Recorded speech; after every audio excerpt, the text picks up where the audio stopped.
नमस्कार, स्वागत है आप सभी का हमारे इस खास शो टॉक विद अजय में। और हमेशा की तरह आज फिर हम एक ऐसी शख्सियत से मिलने वाले हैं जो एक किसान है, एक बिजनेसमैन है, एक समाज सेवी है और साथ ही एक राजनीतिक व्यक्ति भी हैं, जिन्होंने कई बड़े सामाजिक और राजनीतिक पदों पर काम किया है और रतलाम जिले के जिला पंचायत उपाध्यक्ष से लेकर आलोट नगर के नगर अध्यक्ष प्रतिनिधि के रूप में भी वो अपनी भूमिका निभा चुके हैं और निभा रहे हैं।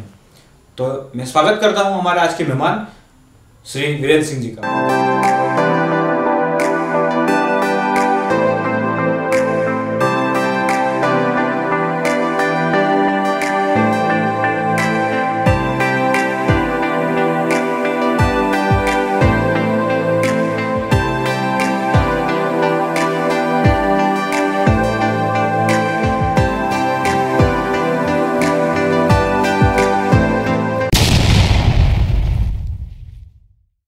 सर, बहुत बहुत स्वागत है आपका हमारे इस कार्यक्रम में और आपका बहुत बहुत धन्यवाद कि आपने समय दिया, हमारा निवेदन स्वीकार किया।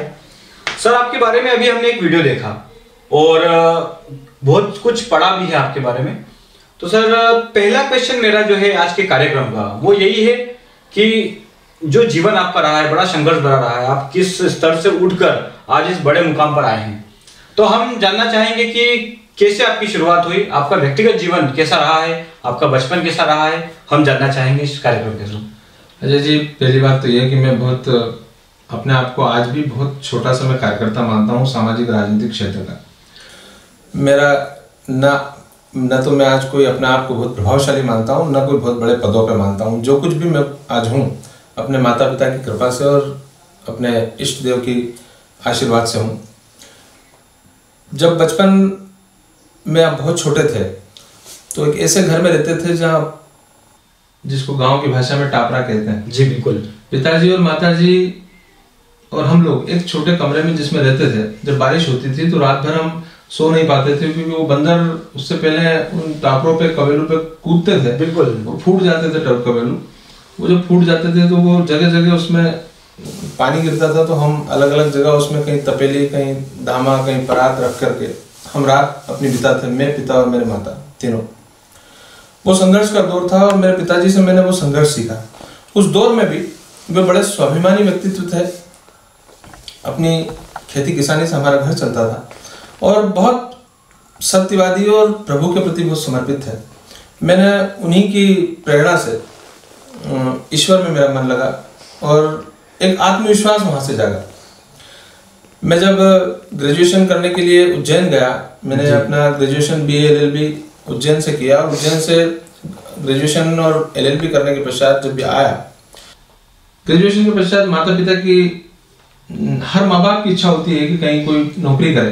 बिल्कुल। मैंने भी उसी तरह एक सब इंस्पेक्टर के लिए अप्लाई किया था, लेकिन मेरे पिता ने जिस दिन मैं वो फॉर्म लेकर के आया उस दिन वो फॉर्म मेरे हाथ से लिया। बोले, बेटा माँ बाप का तू इकलौता है, हो सकता है तू सब इंस्पेक्टर बन जाए, हो सकता है तू किसी और नौकरी में चल जाए, लेकिन मेरी इच्छा है कि तू अपनी माँ के साथ रहे। मैंने उसी दिन से, और उन्होंने कहा मुझे कि कोई ऐसा काम करे जिससे ये जो तेरी इच्छा है समाज के लिए करने की, लोगों के लिए जीने की, इसकी भी पूर्ति हो, लेकिन अपने माँ बाप के साथ उनकी सेवा के साथ ये काम हो। फिर मैंने ऐसा मन बनाया कि वकालत ऐसा क्षेत्र है जहां मैं यहाँ रह करके अपने माता पिता की सेवा भी कर सकता हूँ और उन्हें इकलौता होने का एहसास ना हो, वो मुझसे दूर ना हो और माता पिता के साथ रह करके मैं समाज के लिए कुछ कर सकता हूँ। ऐसा सोच करके मैंने वकालत प्रारंभ की। जब वकालत की शुरुआत की उस दौरान यहाँ पर मेरी LLB की शिक्षा पूर्ण हुई थी जी। मेरे अंदर एक चूंकि सामाजिक क्षेत्र में काम करने की रुचि थी, धार्मिक कार्यों में काम करने की रुचि थी, इसलिए राजनीतिक क्षेत्र में भी जुड़ने की इच्छा हुई। तो उस समय हमारे पूरे परिवार में और यहाँ भारतीय जनता पार्टी का बड़ा प्रभुत्व हुआ करता था। बिल्कुल। और मेरे अंदर एक जुनून शुरू से रहा, आज तक भी है अजय जी, वो लीग से हट करके चलने का, कि जिस तरफ सारी भीड़ जाती हो, जिस तरफ सारे लोग जाते हैं, उससे हट करके अपनी कुछ अलग पहचान हो।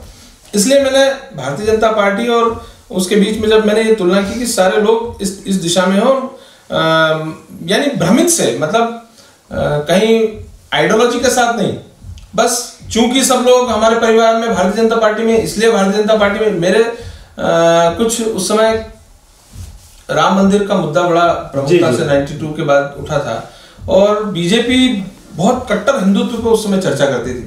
मेरा एक सबसे अभिन्न मित्र निजाम काजी उस दौरान हुआ और मेरे अंदर सामाजिक समरसता का भाव जागा। तो मेरे अंदर ये भाव जागा कि ये कट्टर हिंदुत्व की जो विचारधारा है, ये विचारधारा मुझे सूट नहीं करेगी, क्योंकि मेरा सबसे अजीज दोस्त मुस्लिम है जी। और मेरे उसके अंदर ऐसा कुछ नहीं पाया कि हमको जाति और धर्म के आधार पर भेदभाव करना चाहिए।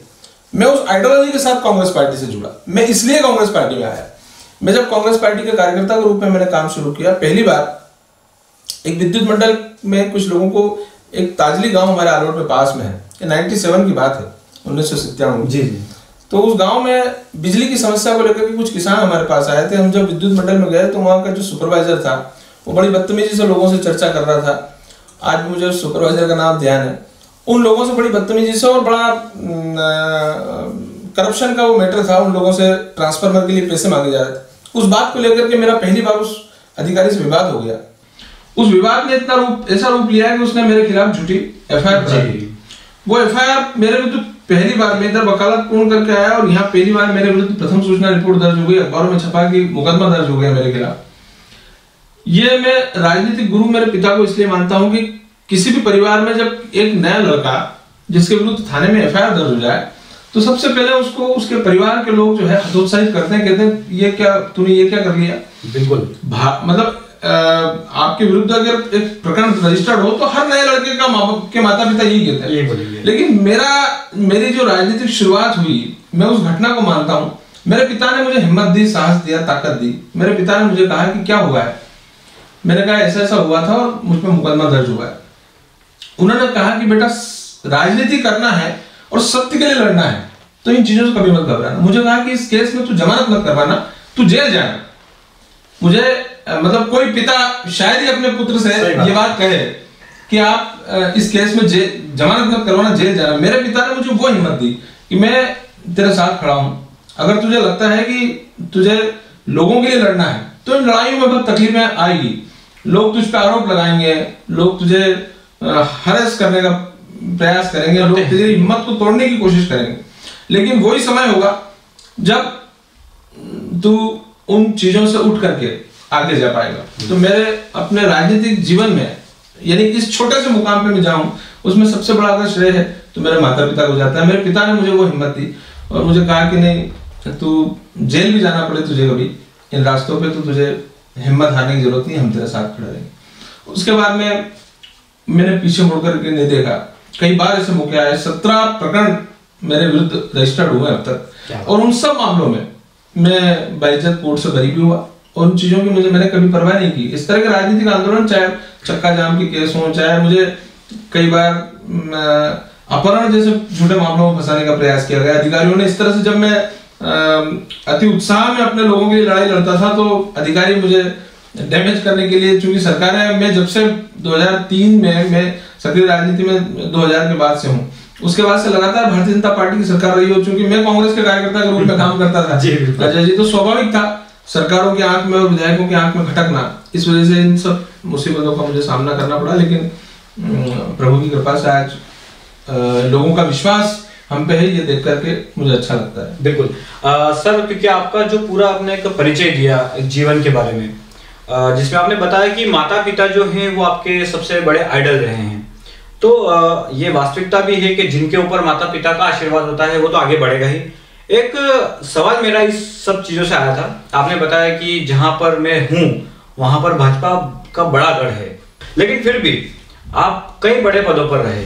तो सर, हम आपसे जानना चाहेंगे कि जो शुरुआत आपकी हुई थी चुनाव की, क्योंकि मैंने सुना है कि बड़े मुश्किल समय से आप निकल के जब पहले चुनाव लड़े थे उसमें आपकी अच्छी जीत हुई थी, और उस जीत के बाद जो सिलसिला लगातार बना रहा और आज तक का, सर हम सब जानना चाहेंगे कि, क्योंकि मैं भी बता सकता हूँ यहाँ पर सभी लोगों को, लेकिन जब आप बताते हैं तो उसकी बात एक अलग हो जाएगी। तो हम जानना चाहेंगे कि चुनाव की शुरुआत कैसे हुई थी। यूथ कांग्रेस के कार्यकर्ता के रूप में मैंने ब्लॉक युवक कांग्रेस अध्यक्ष के रूप में मैंने काम किया 1997 के बाद से लगातार। 2003 तक मैंने यूथ कांग्रेस के अध्यक्ष, किसान कांग्रेस के अध्यक्ष, ब्लॉक कांग्रेस के महामंत्री, इन सब पदों पर काम किया। 2007 में मैं पहला चुनाव लड़ा, जिला सहकारी बैंक का मैं चुनाव लड़ा था। बरखेड़ा कला सोसाइटी से मैं बैंक प्रतिनिधि का चुनाव जीता था। उसके बाद हमारे परिवार के एक बड़े दिग्गज नेता थे जो उस समय एलडीबी भूमि विकास बैंक के चेयरमैन हुआ करते थे। मैं एक वरिष्ठ नेता थे आदरणीय महेंद्र सिंह जी कालूखेड़ा, पूर्व मंत्री थे। कांग्रेस पार्टी से यहाँ चूंकि डायरेक्टर की सीट आलोट ही सामान्य हुई थी रतलाम जिले में, तो उन्होंने कहा मुझे कि आपको चुनाव लड़ना है महेंद्र सिंह। मैंने उनके आदेश का पालन किया और मेरे परिवार के ही थे, एक वरिष्ठ नेता थे, आदरणीय थे बड़े हमारे, मुझे मजबूरी में उनके विरुद्ध चुनाव लड़ना पड़ा। सहकारिता की राजनीति में ऐसा होता है कि जो चेयरमैन पद पर होता है, जो सत्तासीन होता है, सदैव नीचे की जो सिस्टम होता है उसके फेवर में काम करता है। उसके विरुद्ध चुनाव लड़ना ये टिपिकल टास्क होता है, लेकिन हमने उसको एक्सेप्ट किया और ये मुझे संघर्ष का जो मजा आया पहली बार वो उस चुनाव में आया। 2007 में मैं उनके विरुद्ध चुनाव लड़ा जिनके विरुद्ध लोग फॉर्म भरने से डरते हैं। बिल्कुल। तो मैं सारी पूरी विधानसभा की सब सोसाइटियों में भी हमने उनके विरुद्ध चुनाव लड़ाया और बराबरी से हमने उनका मुकाबला किया। बराबर हमको वोट भी मिले और मैं टॉस में रतलाम कलेक्टर के यहाँ वो हुआ था, गोटी में वो चुनाव हारा था, लेकिन उस हार का भी अपना मजा था। 2007 में वो चुनाव में पहला चुनाव जिला सहकारी बैंक के डायरेक्टर का चुनाव हारा था।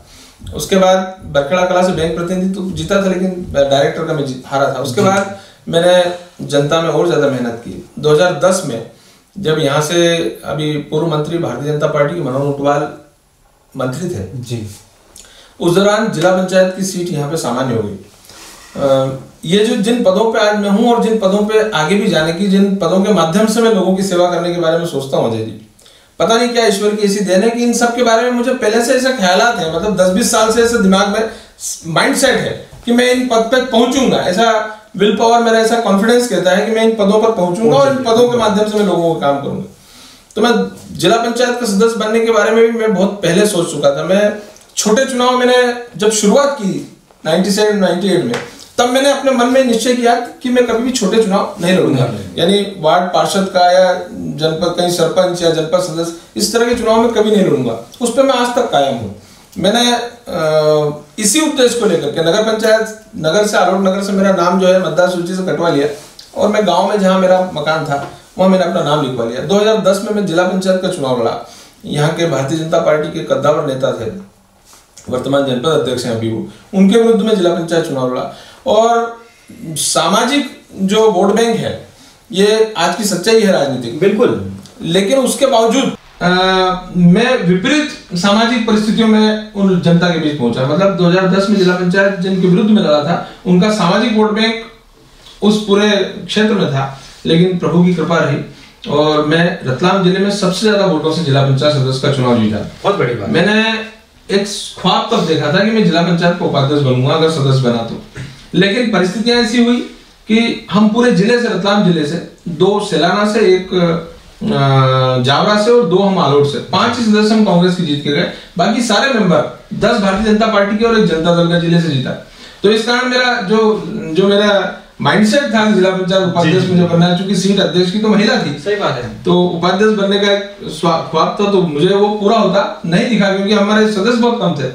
मैंने 3 साल वहां जिला पंचायत में जो करप्शन हो रहा था, मैं विपक्ष में था, लगातार भारतीय जनता पार्टी के जो पॉलिसीज थी उनके विरुद्ध आवाज उठाई और 2013 में मैं नो कॉन्फिडेंस मोशन लेके आया, अविश्वास प्रस्ताव लेकर आया और मतलब जब अविश्वास प्रस्ताव में लाया तो सारे अखबारों से लेकर के सब लोग बड़े आश्चर्यचकित थे। अविश्वास प्रस्ताव, एक सरपंच को हटाना, लोगों का ऐसे मनस्थिति होती है कि एक सरपंच को भी हटाना यदि वो बहुमत में है तो बड़ा मुश्किल काम होता है। एक जिला पंचायत के अध्यक्ष उपाध्यक्ष को हटाना बहुत बड़ी बात है। ये थोड़ा सा लोगों को अविश्वसनीय लग रहा था उस समय, थोड़ा सा हमारे अपने नेताओं को भी, कांग्रेस के। तो अविश्वास प्रस्ताव जब लेकर के आया तो ये सब चुनौतियां भी हमारे सामने थी, लेकिन ईश्वर ने तब भी लाज रखी। हमने भारतीय जनता पार्टी की सरकार होते हुए, भारतीय जनता पार्टी के विधायक होते हुए, भारतीय जनता पार्टी के मंत्री पूरे जिले में होते हुए भी हमने अध्यक्ष उपाध्यक्ष को हटा दिया और फिर अध्यक्ष जो है हमारे समर्थित अध्यक्ष बने और मैं खुद जिला पंचायत का 2013 में उपाध्यक्ष बना।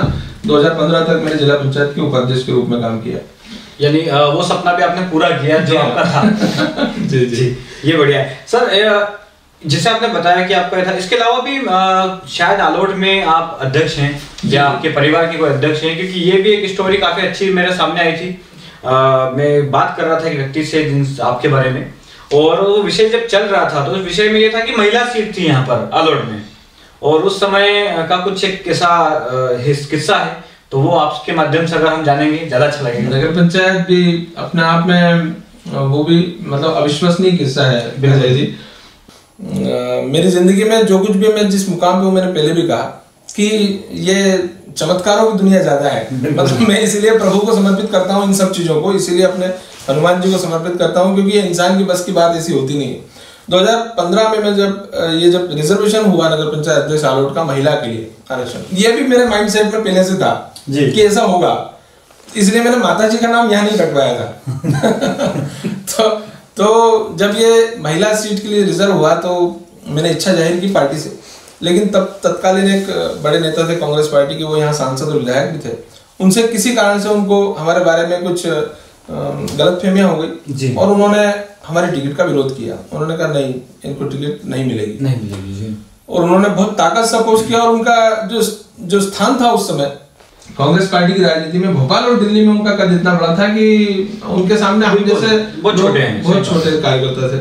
हम जब भोपाल अपनी टिकट के लिए गए तो भोपाल के बड़े नेताओं ने हमको स्पष्ट रूप से हमारे हाथ जोड़े। उन्होंने कहा कि हम किसी और बात के लिए आपको एडजस्ट करेंगे, लेकिन चूंकि वहां आपके बड़े नेता का विरोध है और वो उनका क्षेत्र है, इसलिए हम आपकी कोई मदद नहीं कर सकते। हम करीब 15 दिन भोपाल में भटके।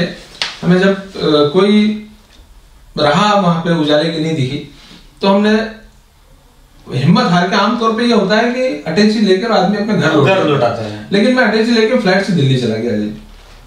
और दिल्ली भी हम लगभग 10 से 12 दिन रुके। लगातार हम वहाँ बड़े नेताओं से हमने संपर्क का प्रयास किया, लेकिन हम असफल रहे। आपको ध्यान होगा हेमंत बिस्व शर्मा जी उस दौरान असम के जो बाद में मंत्री बने, उप मुख्यमंत्री बने, वो इसलिए भारतीय जनता पार्टी में ज्वाइन कर ली, कांग्रेस पार्टी इसलिए उन्होंने छोड़ दी थी कि वो राहुल गांधी जी से लगातार मिलने का प्रयास कर रहे थे, ऐसा उन्होंने आरोप लगाया। और राहुल गांधी जी ने उनको टाइम नहीं दिया। कुछ और बड़े नेताओं ने भी इस तरह का आरोप लगाया। उस दौरान ही मैंने यह प्रयास किया कि मेरी राहुल गांधी जी से मुलाकात हो जाए। क्या बात है।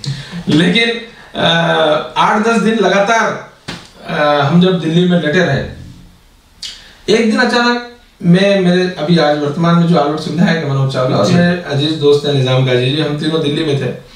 और एक दिन अचानक राय साहब दिग्विजय सिंह जी के बंगले पे थे और हम लगातार राहुल गांधी जी से मिलने का प्रयास कर रहे थे। उस दौरान एक फोन की घंटी मेरे मोबाइल पे बजी कि आप कहाँ हैं। तो मैंने कहा हम यहीं हैं। हमने चूंकि राहुल जी के यहाँ जिन भी माध्यमों से हमने प्रयास किया था, उन माध्यमों से की तरफ से मैसेज हमको मिला कि आप अभी मिल सकते हैं। आज मैंने कहा बिल्कुल मिल सकते हैं। तो आप अभी 5:30 बजे राहुल जी के बंगले पर पहुंचे। हम करीब 1:30-2 बजे होंगे। हमें ऐसा लगा जैसे ईश्वर खुद हमें बिल्कुल साक्षात न्योता दो। तो हम तत्काल एक गाड़ी हमने करके और हमको बुलाया था 5:30 बजे। हम 4 बजे जाकर के राहुल जी के बंगले पर पहुंच गए जनपद पे। और करीब उस दिन 17 लोगों का अपॉइंटमेंट था। हमने जाके जो लिस्ट देखी उसमें से 14 हमसे पहले और 15, 16, 17 नंबर पे हम तीनों लोगों का नाम था उस लिस्ट में। 17 से 18 मिनट तक अजय जी राहुल गांधी जी ने हमसे बात की। व्यक्तिगत सिर्फ वो थे और हम 3 लोग थे। मध्य प्रदेश की मालवा की राजनीति को उन्होंने हमसे समझने का प्रयास किया, यहाँ की एससी पॉलिटिक्स को समझने का प्रयास किया। और उस दिन 2 टिकट तय हुआ था। ये ज्यादातर लोगों को इस बात पे विश्वास नहीं होता। उस दिन 2 टिकट तय हुए थे। उस दिन आलोट नगर पंचायत अध्यक्ष का मेरा टिकट तय नहीं हुआ था। उस दिन आलोट विधानसभा का अगला विधायक कौन होगा यह भी तय हो गया। क्या बात है। तो ये सब प्रभु की कृपा से हुआ। और राहुल जी ने हमारी पूरी बात सुनी, वो कन्विंस हुए। हमने कहा कि जनता, आप कांग्रेस पार्टी को मजबूत करना अगर चाहते हैं तो बजाय रिकमेंड के, बजाय अनुशंसा के पत्रों के, आपको इस बात पे भी ध्यान देना पड़ेगा कि फीडबैक किस व्यक्ति का क्या है। सर्वेयर उस समय जो आए थे वो सर्वेयर मेरे फेवर में थे, लेकिन सर्वे रिपोर्ट्स को ताक पर रखा जा रहा था। ये बात हमने उनको जब कही तो उन्होंने पीसीसी चीफ अरुण यादव जी और नेता प्रतिपक्ष थे सतदेव कटारे, दोनों को फोन पर कहा कि आप दिल्ली आइए तत्काल।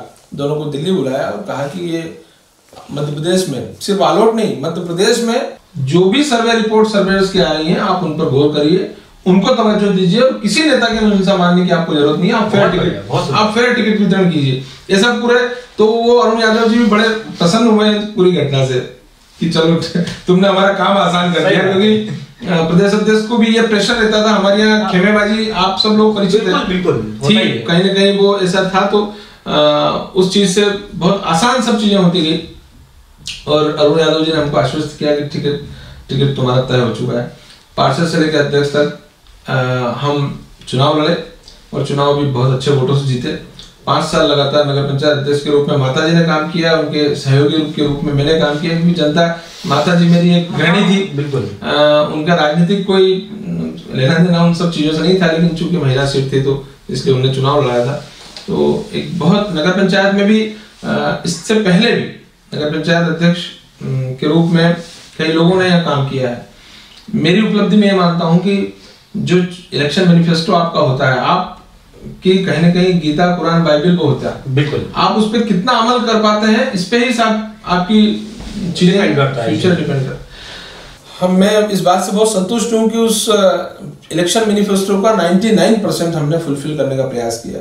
मेरे से पहले नगर पंचायत अध्यक्ष के रूप में मैं जब बहुत छोटा था, तब से आलोट नगर में इलेक्शन में जब नगर पंचायत अध्यक्ष का चुनाव आता था, तब चुनाव में घोषणा होती थी, घोषणा पत्र आते थे कि अगर हम अध्यक्ष बने तो शिप्रा का पानी आलोट में लाएंगे, हम अध्यक्ष बने तो आलोट का बस स्टैंड बनवाएंगे, हम अध्यक्ष बने तो आलोट में सीसीटीवी कैमरा लगवाएंगे, हम अध्यक्ष बने तो आलोट में टेम्पो चलवाएंगे, और इस तरह की कई चीजें। ये सब मेरे घोषणा पत्र में भी था, लेकिन इस पे पहले कभी अमल नहीं हुआ। मुझे गर्व है इस बात का कि उन सब चीजों पर अमल हुआ, उन सब चीजों पर काम हुआ, वो सब काम करके हमने 99% तक हमने फिनिश किए। हालांकि हमारी परिस्थितियां बहुत विपरीत रही। भारतीय जनता पार्टी की तब भी सरकार थी, यहाँ विधायक भारतीय जनता पार्टी के थे, और वो लगातार हमारे काम में रोड़े अटकाने का काम करते थे। आप खुद समझ सकते हैं कि यदि सरकार किसी को सहयोग न करे, विधायक पूरी ताकत से आपके काम में रोड़े अटकाने में लगा हो, तब आपको काम करने में कितनी परेशानी। परंतु फिर भी ये प्रभु की कृपा से ये सब उन्होंने उनका दायित्व का निर्वहन किया, हमने अपने दायित्व का निर्वहन किया, और हम काफी कुछ सफल हुए। जी एक बात हमारे बीच में आई थी सर, कि आपके पास न केवल आपके क्षेत्र, मतलब बहुत बार ऐसा होता है कि आप नगर पंचायत स्तर पर हैं और अपने क्षेत्र में काम कर रहे हैं, और आपने जैसे बताया कि मैं अपने गांव की ओर से हमेशा काम करता हूं, लेकिन आपके पास जब भी कॉल आते हैं तो केवल इस क्षेत्र के नहीं, पूरे आसपास के क्षेत्र, चाहे वो जावरा क्षेत्र हो, चाहे रतलाम क्षेत्र हो, चाहे आपका पिपलौदा हो, या जो भी, तो वहां से भी कई लोग आपको कॉल करते हैं, आप हमेशा उनकी सेवा में भी तत्पर रहते हैं। तो ये कहाँ तक सही है, क्योंकि जनता को भी ये पता चले कि जिस व्यक्ति से हम बात कर रहे हैं वो केवल आलोट का नहीं है, वो पूरे क्षेत्र का है। तो ये बात भी हम थोड़ा सा, मैं कार्यकर्ता तो बहुत छोटा था, लेकिन चूंकि जिला पंचायत का उपाध्यक्ष रहा 2013 से 2015 तक, उस दौरान चाहे सेलाना हो, चाहे रतलाम ग्रामीण हो, पिपलौदा हो, जावरा हो, सब जगह कांग्रेस पार्टी के कार्यकर्ताओं से बहुत प्यार और विश्वास मिला। जी। पहली बार जिला पंचायत में रहने के बाद मेरे जो कार्यकर्ता साथी थे, उनको ये विश्वास हुआ कि जिला पंचायत में रहकर के व्यक्ति इतनी ताकत से हमारी मदद कर सकता है। हमने वहां मिशन शुरू किया था करप्शन के विरुद्ध, और मैं उसमें काफी हद तक सफल रहा। जी। तो जिला पंचायत के उपाध्यक्ष रूप में पूरे जिले में कार्यकर्ताओं से, फिर जिले में लगातार कांग्रेस पार्टी के कार्यकर्ता के रूप में मूवमेंट जितने भी सरकार के अगेंस्ट थे वो सब किए, तो उसमें भी हम पूरे जिले में एक छोटी सी पहचान बनी। उसके बाद मुझे माननीय कमलनाथ जी ने बड़ी जवाबदारी जिला सहकारी केंद्रीय बैंक की अभी दी थी, जब ये सरकार थी, तो वो भी अपने आप में सहकारिता के क्षेत्र में जिले का सबसे बड़ा पद होता है। तो इसलिए भी उन सब पदों के माध्यम से पूरे जिले में एक पहचान बनी। और मैं ये प्रयास करता हूँ कि चूंकि मेरे पिता ने मुझे समाज को सौंपा था, तो मैं प्रयास करता हूँ कि मेरे पास कोई भी व्यक्ति आए, वो प्रत्यक्ष हो या अप्रत्यक्ष हो, फोन के माध्यम से हो, मैं कोई कसर उसकी मदद करने में नहीं छोड़ूं। तन मन धन से मैं मतलब मुझे रात को जब सोता हूँ तो दिन भर में आपने क्या कमाया, ऐसा एक पूरा दिन का हमारा मैनिफेस्टो आ जाता है कि हमने पूरे दिन में क्या किया है, और हम रात को सोचे कि हमने इतना काम दिन भर में अगर लोगों की मदद नहीं कर पाए तो ऐसा लगता है कि जैसे आज फैक्ट्री ने कुछ उत्पादन नहीं दिया। क्या बात है सर, जैसे हम सब लोग देख रहे हैं कि हम अभी बहुत ही एक अजीब समय, अजीब इसलिए बोल रहा हूँ क्योंकि समय जो निकला बड़ा अजीब ही निकला है, कि ना घर से निकल पा रहे हैं, ना कुछ काम कर पा रहे हैं, यानी कोरोना का जो समय निकला। तो उस समय में आपके क्षेत्र में आपकी क्या भूमिका रही है, क्या कार्य आपने जनता के लिए उस समय किए हैं? ज्यादातर जगह सामाजिक धार्मिक संस्थाओं ने जिस तरह से कोरोना के समय पूरे देश ने एकजुट होकर के आम जनता की सेवा करने का जज्बा उन सब लोगों ने उठाया था, उन सब लोगों ने बीड़ा उठाया, उसी तरह हम लोगों ने भी अपने आलोट विधानसभा क्षेत्र हो, चाहे जावरा हो या रतलाम की दूसरी जगह, जहाँ से भी हमारे पास कोई संदेश मिला, हमने आलोट में भी लगातार लोगों को राशन बांटा। क्षेत्र के विधायक से लेकर के हम सब लोगों ने राशन से लेकर के अन्य जो भी सामग्रियों की हम उनकी मदद कर सकते थे, लगातार खाने के पैकेट हुए, कच्चा राशन, जहाँ जहाँ भी हमें आवश्यकता ऐसी महसूस हुई कि गरीब जरूरतमंद लोगों तक पहुंचने की जरूरत है, हम पहुंचे। हमने एक पीड़ा और हमारे बीच में थी कि ये जो लॉकडाउन तत्काल कर दिया गया नरेंद्र मोदी जी के द्वारा, इसमें थोड़ा सा सरकार की, सेंट्रल गवर्नमेंट की मैं फेल्यूर समझता हूँ, क्योंकि जिस दौरान राहुल गांधी जी ने चेताया था राष्ट्रीय नेतृत्व को, यहाँ के केंद्र सरकार को, कि भाई इटली में इस तरह की बात आ रही है, पूरे यूरोपीय कंट्री में जो है कोरोना दस्तक दे चुका है, और कहीं ना कहीं ये फ्लाइट से जो लोग विदेशों से हमारे बीच आ रहे हैं, अगर आप इस पर तत्काल कंट्रोल नहीं करेंगे तो ये बड़ी घातक बीमारी बिल्कुल भारत में भी प्रवेश कर जाएगी। लेकिन राहुल गांधी जी की बात को उस समय बहुत हल्के ढंग से लिया गया, और कहीं ना कहीं ये मध्य प्रदेश सरकार गिराना और दूसरी सब जो कारण थे, ये भी मोदी जी की जो इच्छाएं थी, इस कारण से भी ये कोरोना मध्य प्रदेश में ज्यादा हावी हो गया। कोरोना जो है कुछ धनाढ़ लोग विदेशों से लेकर के आए, बिल्कुल, लेकिन इसका भुगतान जो है यहाँ बेचारे गरीब आदमी ने पैदल सैकड़ों मील चल के किया। आपने देखा कि अचानक से लॉकडाउन लगा दिया गया बगैर किसी चेतावनी के, अचानक से बस, ट्रेन, सार्वजनिक संचार की जो सुविधाएं, सार्वजनिक जो सुविधाएं बंद कर दी गई। सैकड़ों हजारों किलोमीटर लोग पैदल चले, उनके पास न खाने की व्यवस्था थी, न जाने की व्यवस्था थी। हमने जब ये मुद्दा उठाया, एक तराना के हमारे नेता है महेश परमार जी, विधायक हैं, और यहाँ के मनोज चावला जी, और हम 5-7 लोग, हम उस दौरान हम इतने दुखी थे इन सब घटनाओं को लेकर के कि हमने मीडिया के माध्यम से और मुख्यमंत्री को ये पीड़ा बताने के लिए, पूरे देश में ये पीड़ा व्यक्त करने के लिए कि उस गरीब मजदूर को जब वो अपने घर पहुंच रहा है ऐसे समय में जी, तो उसे क्या तकलीफ हो रही है अप्रैल माह में, ये इस माध्यम से, मीडिया के माध्यम से हम ने ध्यान आकर्षित करने के लिए हमने उज्जैन महाकालेश्वर से भोपाल की पद यात्रा करना तय किया। क्या बात। तो उज्जैन हम जब पहुंचे तो बड़ा एसपी कलेक्टर से लेकर पूरा प्रशासन चौकन्ना हो गया। उन्हें लगा कि यदि ये यात्रा हुई और लगातार मीडिया के माध्यम से ध्यान जनता का इस ओर गया तो शायद इनकी खिल्ली उड़ती। बिल्कुल। तो हमें जैसे ही हमने यात्रा प्रारंभ की तो हमें गिरफ्तार कर लिया गया और भैरवगढ़ जेल भेज दिया गया। हमें 5 दिन जेल में रखा गया। हम भैरवगढ़ जेल लगभग 5 दिन रहे। वहां पर बड़ी गड़बड़ शुरू हो गई कि जैसे हमें जेल भेजा तो ये कहा कि आप जमानत भर दीजिए, मुचल क्या है हमारे पास, आमतौर पे जैसे आते हैं कि आपको 151 में बंद किया, आप मुचल का भर दीजिए। हमने कहा हम मुचल का नहीं भरेंगे, हमने कोई अपराध नहीं किया है, हम जेल जाने को तैयार है, आप रखिए हमें 8 दिन 15 दिन हम जेल रहेंगे, लेकिन आप हमसे जमानत मांगेंगे तो हम अपराधी है नहीं, हम किस बात की जमानत देंगे। सही बात है। तो दोनों विधायकों सहित हम सब लोगों ने, एक अजीत सिंह जी थे, कमल किशोर त्रिवेदी, निजाम काजी जी, हम सब लोग थे, तो हमने वो मुचल के भरने से मना कर दिया और वहां अंदर हमने भूख हड़ताल शुरू कर दी। पूरा जेल प्रशासन अंततः बहुत इस बात से वो हुआ और जेल प्रशासन से लेकर के पूरी सरकार चिंतित हुई, भारतीय जनता पार्टी की। फिर इन लोगों ने हमें बिना शर्त मुचल के पे छोड़ा। फिर हम जब अनशन पे बैठे थे तो जीतू पटवारी जी सहित कांग्रेस के बड़े नेता आए और उन्होंने हमारा अनशन तोड़वाया और इस तरह से हम जेल से रिहा हुए। यानी कोरोना काल में हमने अपनी तरफ से तो सेवाएं भरपूर की है जी, लेकिन जो सरकार की प्राथमिकता होना चाहिए थी, चाहे वो मध्य प्रदेश सरकार की हो या केंद्र सरकार की हो, उन्होंने सूट बूट के बाबू की तरह अपने आप का प्रमोशन करने का काम इसमें भी किया, लेकिन आम जनता की पीड़ा को हरने का काम उन्होंने, मैं समझता हूं कि उतना सफल वो नहीं हो पाया। इस बीमारी को रोका जा सकता था। जब विदेशों से फ्लाइट आ रही थी, मात्र आप मैक्सिमम देखिए 50,000 से 5 लाख लोग अगर विदेशों से आए, आप चिन्हित कर लेते कि भाई इन एयरपोर्ट्स पे अगले 2 महीने में जो विदेशों से जो लोग आ रहे हैं उन्हें ही यदि जिलों में क्वारंटाइन कर दिया जाता, प्रदेशों में क्वारंटाइन कर दिया जाता, ये काम बड़ा आसान था। आप 5 लाख लोगों की व्यवस्था भी कर सकते थे बजाय 135 करोड़ लोगों को परेशान करने के, लेकिन उन्होंने ऐसा नहीं किया। और जैसा कि मोदी जी माहिर हैं बोलने में, उन्होंने अपनी फेल्योर भी छुपाने का भरपूर प्रयास किया और जनता को आज भी भावनाओं के आवेग में उस दौरान भी, जब ये आर्थिक मंदी से पूरा देश त्राहिमाम कर रहा था, आज भी बुरी स्थितियां हैं। जीएसटी से लेकर नोटबंदी तक जो इनकी स्कीम्स थी, जो भी ये लेकर के आए, वो सब चूंकि उन सब मुद्दों पे, उन सब क्षेत्रों में भारतीय जनता पार्टी की सरकारें फेल हुई थी, उनसे भी ध्यान भटकाना था, तो कोरोना भी इनको एक बहाना मिल गया। बिल्कुल, क्योंकि जैसे आपने पूरा अभी एक विस्तृत उल्लेख किया है, इस उल्लेख में एक चीज जो आपने बताई कि पैदल पैदल लोग कई किलोमीटर चले हैं, और हम लोगों ने टीवी के माध्यम से ये भी देखा है कि मध्य प्रदेश के ही कुछ लोग ट्रेन से कटकर भी मर गए थे।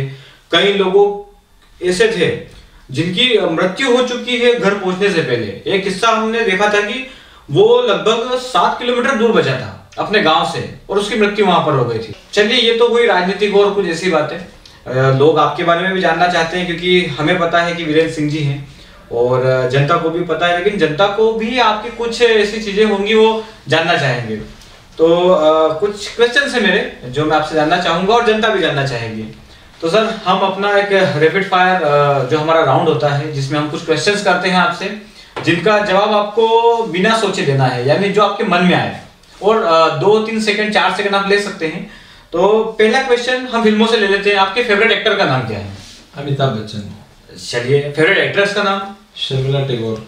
अच्छा, इनसे तो मेरा परिचय भी नहीं है, मैं जानता भी नहीं हूँ, शायद पुराने समय के हो सकते हैं। आप क्योंकि राजनीति से बिलोंग करते हैं, तो आपके किसी फेवरेट मिनिस्टर का नाम, चाहे वो किसी भी पार्टी से हो? जयवर्धन सिंह। जयवर्धन सिंह जी, शायद आप मिले भी हैं उनसे, आपका फोटो बहुत अजीज है उनका बहुत स्नेह, बहुत आशीर्वाद मुझ पर। जी जी, क्योंकि आप एक मंच भी शेयर कर चुके हैं, मैंने कुछ फोटोज भी आपके देखे थे। 50 मंच। जी जी जी, क्या बात है। आपका फेवरेट स्थान जहाँ घूमना चाहते हैं या कई बार घूमने जाते हैं? नहीं, फेवरेट स्थान मेरा है जहाँ मैं एक बार घूमने गया हूँ, गुलबर्ग कश्मीर में जी। वो मुझे बहुत खूबसूरत वहाँ की वादियाँ लगी। अगर फिरदौस वल में ज़मीं हस्त हमी हस्त हमी हस्त हमी हस्त वो कहा जाता है कश्मीर के बारे में कि धरती पर कहीं स्वर्ग है तो यही है, यही है। तो वो मुझे अनुभूति हुई कश्मीर में घूमने के बाद कि वाकई में स्वर्ग है जी। क्योंकि आप बजरंगबली के बहुत बड़े भक्त हैं, ये सभी जानते हैं, बहुत बड़े भक्त हैं। बहुत बड़े नहीं, सिर्फ भक्त हूँ। सिर्फ भक्त हैं, लेकिन फिर भी क्योंकि आप काफी सेवा करते हैं बजरंगबली के नाम पे भी, और मंदिर वगैरह में भी आपका हमेशा का है कि सुबह का काम भी आप मंदिर जाने के बाद ही शुरू करते हैं। तो एक क्वेश्चन हम धार्मिक रूप से ले लेते हैं कि धार्मिक रूप से जैसे होता है ना, सब होते हैं कि हमारे हिंदू धर्म है हमारा, तो कई प्रकार के देवी देवताएं हमारे इसमें हैं। तो आप किनको सबसे बड़ा आदर्श मानते हैं आपके लिए? मैं हनुमान जी को अपना इष्ट मानता हूँ। अच्छा, उन्हीं को ही मानते हैं। चलिए, मतलब कुल मिला के लोग बोलते हैं ना कि अगर भक्ति देखना है और सेवा देखना है तो आपको हनुमान जी को देखना चाहिए, और उन्हीं के आदर्श लेकर आप पूरी सेवा कर रहे हैं। चलिए, हमारे रैपिड फायर के क्वेश्चंस हम यही खत्म करते हैं।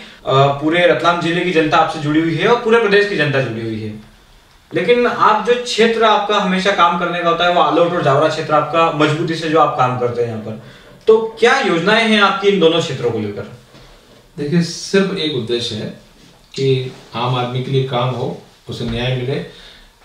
मैं इस स्लोगन पर काम करता हूं कि यदि आप कहीं अन्याय होता देखते हैं तो सिर्फ सहन करना ही पाप नहीं है, आप उसके विरुद्ध मुखरता से आवाज नहीं उठाते, वो भी पाप है। मैं बहुत ताकत से यदि कहीं भी, ये मेरा स्वभाव में रहा है, मेरे बहुत अधिकारियों से इस बात पर विवाद हुए हैं बहुत, और इन चीजों का मैंने खामियाजा भी अपने जीवन में कई बार उठाया है। जी। मुझे कई लोगों ने इस तरह की राय दी कि आप जो बेबाकी से अपनी बात हर अधिकारी के सामने इस तरह से कह देते हैं, उसका नुकसान आपको उठाना पड़ता है।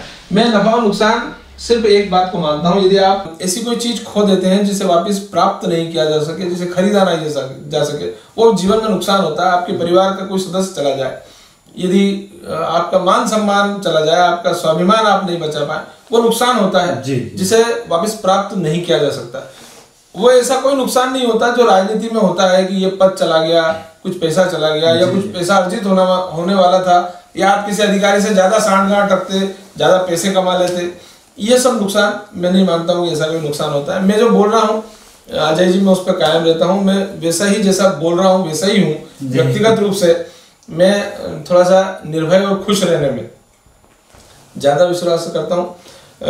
भविष्य की सिर्फ एक योजना है कि ज्यादा से ज्यादा लोगों तक अपने जो अपना मतलब ईश्वर मुझे यदि शक्ति दे तो मैं ज्यादा से ज्यादा लोगों की मदद कर पाऊँ। इस भारतवर्ष में जहाँ भी जिस भी मुकाम पर रहूँ, यहाँ के मान सम्मान में, यहाँ की खूबसूरती को बढ़ाने में, यहाँ अच्छा काम करने में जो कुछ भी योगदान मैं दे सकूँ वो करता रहूँ। नगर पंचायत अध्यक्ष के रूप में भी मैंने 5 साल जो काम किया, मेरी माताजी के सहयोगी के रूप में, अध्यक्ष के प्रतिनिधि के रूप में, अभी वर्तमान में विधायक के प्रतिनिधि के रूप में मैं काम कर रहा हूँ। तो यही एक सपना रहता है कि लाशें जो है वो नदी की धारा जब जाती है तो सारे उसके साथ चली जाया करती हैं, लेकिन आप जिंदा हैं तो आप उस धारा के विपरीत आपको जाना पड़ेगा। मैं उस धारा के विपरीत जाने में विश्वास करता हूँ।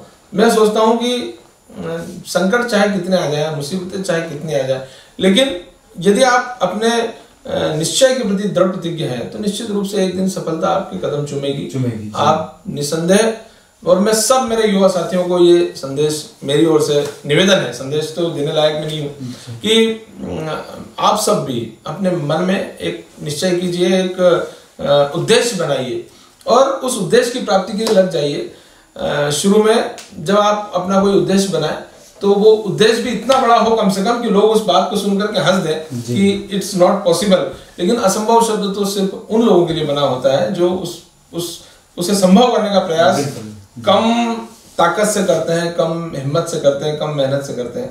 यदि आप हिम्मती हैं, मेहनती हैं, खुशमिजाज हैं, तो आपको कोई भी सफलता पाने से नहीं रोक सकता। बिल्कुल। सर, एक व्यक्तिगत सवाल है मेरा, जो शायद हम सब जानना चाहेंगे।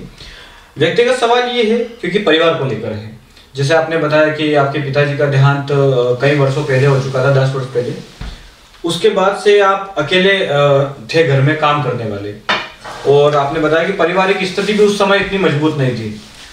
तो जो चीजें आप कर रहे हैं वो लगभग 20 सालों का आपका अनुभव है, 20 सालों से आप राजनीतिक क्षेत्र में हैं, तो क्या फर्क पड़ा और कितनी जिम्मेदारी आपके ऊपर आती है? क्योंकि एक बड़ी क्षति होती है वो।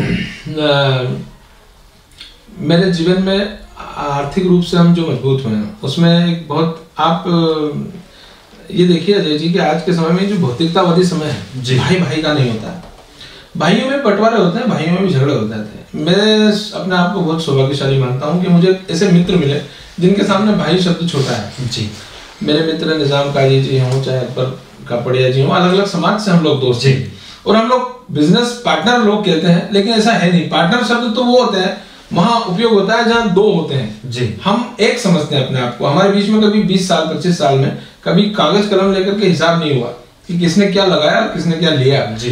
इसलिए हम जब बिजनेस में भी हमारे पास क्रेशर प्लांट, जेसीबी, डंपर, ये वो सब सारी प्रभु की कृपा से हम बिजनेस में भी अच्छे मुकाम पर पहुंचे। बहुत छोटी सी हमने बिजनेस की शुरुआत की थी। हम चूंकि मित्र लोग मिलकर के हमने शुरुआत की थी तो हम एक दूसरे का सहारा बनते गए और हम सेटल्ड लाइफ अब जी रहे हैं, तो हमें न पारिवारिक रूप से कोई दिक्कत है और चाहत सिर्फ उतनी है कि जो एक सामान्य जीवन जीने के लिए जितनी व्यवस्था हमारे पास होना चाहिए उतनी व्यवस्था हमारे पास हो गई। हम समुद्र में महल बनाने के हमारे ख्वाब भी नहीं है, इसलिए हम खुश हैं। ये तो वही हमारी आर्थिक स्थितियों की बात। जहाँ तक विषय राजनीतिक जीवन में है, तो जो भी राजनीतिक एक्सपेंसेस होते हैं वो हम अपने, जो मैं शुरू से एक बात कहता हूँ कि व्यक्ति का व्यवसाय जो है वो अलग होना चाहिए और राजनीति अलग होना चाहिए। जिस व्यक्ति ने राजनीति को धंधा बना लिया वो कभी सफल नहीं हो सकता। इसलिए मैं अपना पेट पालने के लिए, अपने परिवार का खर्च उठाने के लिए, अपने बच्चों की आजीविका के लिए व्यवसाय पे ध्यान देता हूँ और राजनीति करने के लिए भी वो जो व्यवसाय से कमाई होती है उसमें जो पैसा हमारे पास बचता है उसी को मैं खर्च करता हूँ। बहुत सुंदर सर, क्योंकि राजनीति एक ऐसी जगह है जहाँ पर बहुत कुछ सुनने को मिलता है। लोग, यानी आप देखते हैं कि लोग गालियां तक देते हैं, लोग आपको इतना बुरा भला कहते हैं। तो आपके जीवन में क्या कभी ऐसा दौर आया जब आपने देखा है कि यार मतलब बहुत बुरा समय आ जाता है एक समय, या तो आप लोगों के ताने सुनते हैं या जीवन के ऐसे कई संघर्ष वाले किस्से आ जाते हैं, तो ऐसा कोई दौर आया जब आपको लगा कि आप मतलब बिल्कुल वो हतोत्साहित हो गए हो, या ऐसा लगा हो कि यार नहीं बस अब जीवन को अब इसमें जाना ही नहीं आगे या कुछ करना ही नहीं है, तो ऐसा कोई पल आपके जीवन का? देखिए, मैंने आपको शुरू में कहा था कि पिताजी ने बहुत प्रेरणा दी लड़ने के लिए, जेल जाने तक के लिए और सच्चाई की लड़ाई लड़ने के लिए जी। आरोप प्रत्यारोप भी उसी का हिस्सा है, राजनीतिक जीवन में बहुत लगते हैं, अभी भी लग रहे हैं।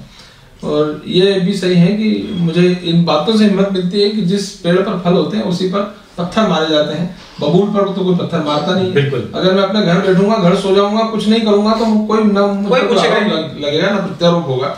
तो इन सब चीजों से मुझे कभी घबराहट नहीं हुई ना। मुझे मुकदमों से हुई, आपको पहले भी कहा, मुझ पर 17 मुकदमे मुझ पर रजिस्टर हुए झूठे सच्चे, उन सबको फेस किया और सब में बाइज्जत भरी हुई। एक मुकदमा जीवन में एक बड़ा संकट का दौर में उसको समझता था, मतलब अपमानित मुझे वो नहीं हुआ, लेकिन अपने आप में एक घिन सी इस पॉलिटिकल लाइफ में आने के बाद हुई कि मैंने ऐसा निर्णय क्यों ले लिया।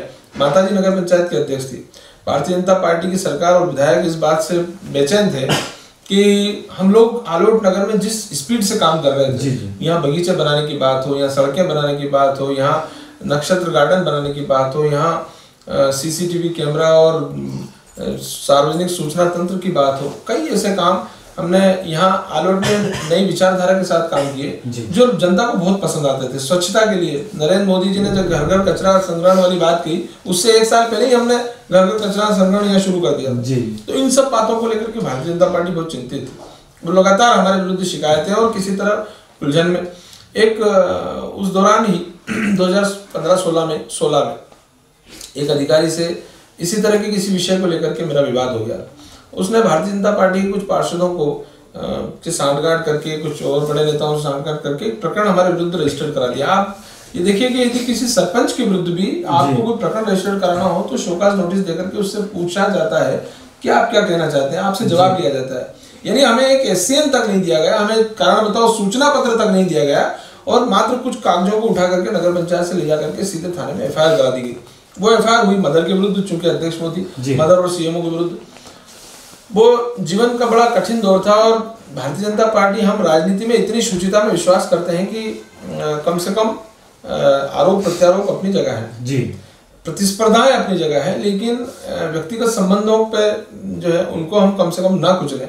लेकिन भारतीय जनता पार्टी की कुछ लोगों ने उन सब सीमाओं को लांघ करके मदर की गिरफ्तारी तक के लिए ज्ञापन देने वो पहुंचे और वो बड़ा बुरा दौर था। मतलब वो 8-15 दिन मेरे बड़े मुझे अपने आप में वो हो रहा था। मुझे इस बात से भय नहीं था, मुझे गर्व होता है जब मैं कहता हूँ कि मैं यहाँ जेल गया, मैं भोपाल की जेल रहा, उज्जैन जेल की रहा, जावरा जेल रहा, रतलाम जेल रहा, मैं सब जेलों में रहा राजनीतिक आंदोलनों में। और मैं समझता हूँ कि इसमें कुछ भी गलत नहीं, मैंने कोई करप्शन नहीं किया, मैंने कोई गलत काम नहीं किया, कोई ऐसा अपराध नहीं किया। पॉलिटिकल केस में ये सब हुआ तो मुझे उन सब चीजों का दुख नहीं है, लेकिन माताजी पर जो प्रकरण रजिस्टर हुआ उसमें मुझे लगा कि कहीं मेरे राजनीतिक जीवन में होने की उनको कहीं सजा ना मिल जाए जी। इसलिए मैं उस दौर में बड़ा चिंतित था। मैंने फिर भी प्रभु पर सब छोड़ दिया था, ईश्वर पर सब छोड़ दिया था। और मैंने जब कोर्ट हम गए, कोर्ट ने इस टिप्पणी के साथ उनको जमानत दी कि ये पूरी तरह से राजनीतिक द्वेषता का मामला है। वो जब अभी भी जब हमारी सरकार थी, मध्य प्रदेश सरकार ने भी उसको उस पूरे मामले में हमको क्लीन चिट दी और ये कहा कि ये इस सब मामलों में अध्यक्ष का कोई दोष नहीं है। ऑडिटर ने तब तक उन सब फाइलों में ऑडिट की और ये कहा कि अध्यक्ष का कोई दोष नहीं है। वो सब चीजें हुई बाद में, वो सब। लेकिन एक बार का वो जो बदनामी का दौर था जी, प्रकरण रजिस्टर्ड होना, फिर रोज अखबारों में बड़ी बड़ी खबरें छापना, तो वो एक थोड़ा बुरा दौर जीवन का था। उस दौरान भी मैंने थोड़े समय के लिए मुझे जरूर लगा कि, लेकिन मेरी माताजी ने मुझे उस दौरान भी हिम्मत दी, मेरे मित्रों ने हिम्मत दी, मेरे जो सहकर्मी थे उन्होंने हिम्मत दी और मुझे लगा कि ये सब भी पार्ट ऑफ लाइफ है, ये जिंदगी के हिस्से हैं और इनसे निकलना ही आर्ट ऑफ लाइफ है। और रही बात जेल जाने की, तो हमारे बड़े बड़े जो क्रांतिकारी हुए हैं, चाहे भगत सिंह हो और महात्मा गांधी जो कि एक आदर्श है हमारे देश के लिए, सभी ने जेलों में ही बड़ी बड़ी किताबें लिख दी, सभी ने जेल की यात्राएं की। तो अच्छे काम के लिए जेल तो जाना पड़ता है और ये हमारे देश की राजनीति है कि जेल जब तक नहीं जाएंगे तब तक आप नेता कहलाएंगे भी नहीं। ऐसा नेता होने के लिए जेल गया ऐसा नहीं है, नहीं। पर मैं अपनी आवाज उठाता हूँ, मुखरता से अपनी बात रखता हूँ अपने सब भाइयों के साथ, और उसमें चाहे कोर्ट में जाना पड़े या जेल जाना पड़े, ये सब चीजें कोई मायने नहीं रखती। बिल्कुल सर, क्योंकि हमारा कार्यक्रम अब अंतिम चरण की ओर है, कोई एक संदेश, क्योंकि अभी कोरोना काल चल रहा है, तो आपकी ओर से जो हमारे दर्शक हैं उनके लिए कोई संदेश? मेरा सब लोगों से अनुरोध है कि ये जो वर्तमान समय है, अभी आपने सुना होगा, पढ़ा भी होगा, ब्रिटेन से फिर एक वेव कोरोना को लेकर के फिर से वहाँ लॉकडाउन किया गया है और भारतवर्ष में भी उसके लगभग 20 मरीज फिर से मिले हैं। तो ये बड़ी घातक बीमारी है जो हम एक दूसरे को देने जा रहे हैं, सौंपने जा रहे हैं। सरकार इसके लिए चिंतित है, राजनीतिक प्रतिस्पर्धाएं अपनी जगह है, लेकिन सरकार का इस मामले में हम सबको सहयोग करना चाहिए और हम सब लोग मिलकर के कोरोना के विरुद्ध लड़ाई लड़ें, स्वस्थ रहें, स्वच्छ रहें और सुरक्षित रहें। धन्यवाद, जय हिंद। बहुत बहुत धन्यवाद सर, आपने अपना अमूल्य जो समय है वो हमारे कार्यक्रम के लिए दिया और मैं इसके लिए आपका बहुत बहुत आभार व्यक्त करता हूँ। Thank you so much. शुक्रिया।